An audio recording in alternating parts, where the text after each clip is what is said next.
When you are driving through the countryside in the middle of the night, it can become a chore switching your high beams off and on for oncoming traffic.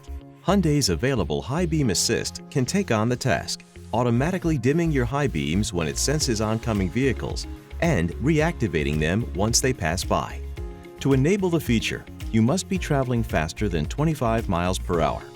Rotate the headlamp switch on the steering column's left stalk to Auto. Then press the stalk away from you.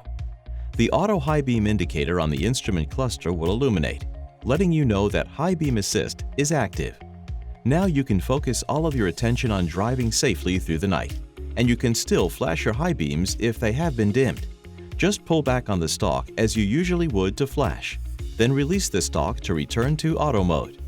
To switch High Beam Assist off, rotate the headlamp switch away from auto. It's that simple.